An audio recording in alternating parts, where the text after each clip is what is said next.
मैं हूं आपका दोस्त डॉक्टर अमित रंजन, एमबीबीएस और एमडी इन पैथोलॉजी। मैं अभी ट्यूटर की तरह काम कर रहा हूं डिपार्टमेंट ऑफ पैथोलॉजी में, पीजीएमसीएच दुमका में।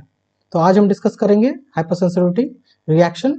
इसमें हम सबसे इम्पोर्टेंट रिएक्शन पढ़ेंगे, हाइपरसेंसिटिव टाइप 1 रिएक्शन। तो इसके मैकेनिज्म के बारे में पढ़ेंगे और थोड़े एग्जांपल्स देखेंगे। ये एक शॉर्ट वीडियो होगा, तो चलिए शुरू करते हैं।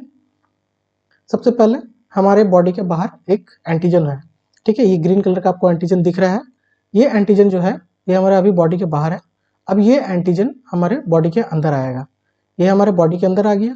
जैसे ये हमारे बॉडी के अंदर आया तो हमारा जो एंटीजन प्रेजेंटिंग सेल है, इस केस में डेंड्राइटिक सेल जो है, ये उसको डिटेक्ट कर लेगा। अब उसको डिटेक्ट करने के बाद ये उसके तरफ मूव करेगा, उसको इनगल्फ करेगा और उसे अपने सेल सरफेस पे प्रेजेंट करेगा। यही एक एंटीजन प्रेजेंटिंग सेल का काम होता है कि एंटीजन को इनगल्फ करना और उसे अपने सेल सरफेस पे प्रेजेंट करना। जैसे ही वो इसे प्रेजेंट करेगा, नाइव टी सेल्स आ जाएंगे। नाइव टी सेल्स इस एंटीजन को उसके सेल सरफेस पे रीड करेगा और फिर ये जो नाइव टी सेल है ये कन्वर्ट हो जाएगा टी हेल्पर 2 सेल्स में। ये टी हेल्पर 2 सेल्स आगे जाके बी सेल्स को एक्टिवेट करेगा। कैसे? ये टी हेल्पर 2 सेल्स जो है अपने सेल सरफेस पे एंटीजन को प्रेजेंट करेगा और जाके बी सेल्स को दिखाएगा। बी सेल्स जब इसको रीड करेगा तो उसमें क्लास स्विचिंग होगी। बी सेल एंटीजन को टी हेल्पर 2 सेल्स के थ्रू रीड कर रहा है और साथ ही साथ जो बी सेल्स है वो अपने सेल सरफेस पे अपने इम्यूनोग्लोबुलिन्स जो हैं उसके थ्रू भी एंटीजन्स को रीड करता है और इस तरह से वो एंटीजन को रीड कर लेता है। अब इसके चलते बी सेल्स जो होते हैं वो बी सेल्स में क्लास स्विचिंग हो जाती है और बी सेल कन्वर्ट हो जाते हैं प्लाज्मा सेल में। प्लाज्मा सेल का क्लास स्विचिंग होने के चलते प्लाज्मा सेल्स बहुत सारे एंटीबॉडीज प्रोड्यूस करते हैं। सो यहाँ पे आप देख रहे हो क्लास स्विचिंग हो गया और यहाँ प्लाज्मा सेल अब बहुत सारे एंटीबॉडीज प्रोड्यूस कर रहे हैं। ये एंटीबॉडीज जो है वो जाके मास्ट सेल्स के रिसेप्टर्स पे बाइंड कर जाएंगे। कैसे बाइंड करेंगे? ये जो मास्ट सेल है इसके सेल सरफेस पे FC11RI रिसेप्टर होते हैं जिसपे जाके एंटीबॉडीज कुछ इस तरह से बाइंड कर जाते हैं।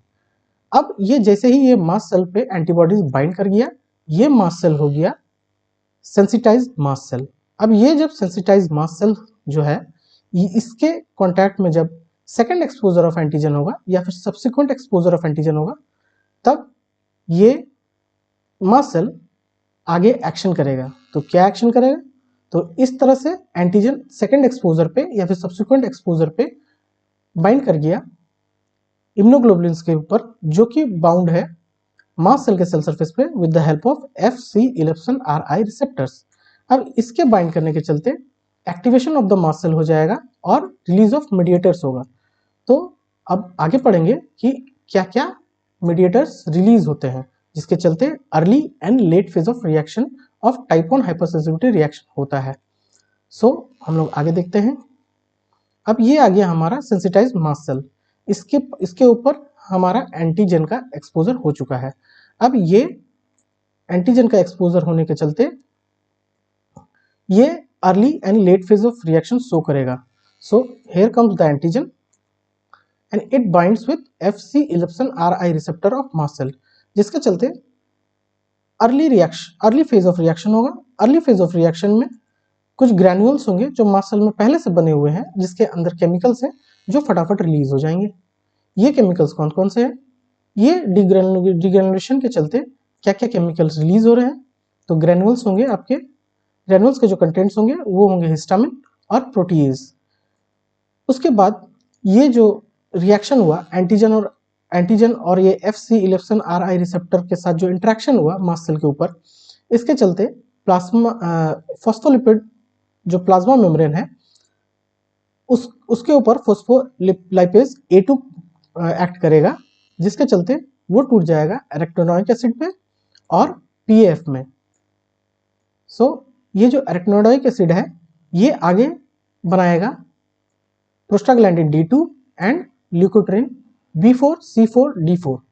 ये सारे के सारे रिएक्शन को मिला के हम बोलते हैं इमीडिएट रिस्पॉन्स। ये इमीडिएट रिस्पॉन्स के चलते ये जो हमारा रिलीज हुआ histamine, protease, prostaglandin D2, ल्यूकोट्रिन B4, C4, D4, इसके चलते हमारा सबसे पहले होगा वेसोडाइलेशन। उसके बाद हमारा होता है वास्कुलर परमेबिलिटी इंक्रीज, और तीसरा जो हमारा होता है वो होता है स्मूथ मसल स्पाज्म। तो ये था हमारा immediate response in type 1 hypersensitivity reaction. So अब हम लेट के बारे में बात करेंगे। इसे लेट क्यों कहते हैं?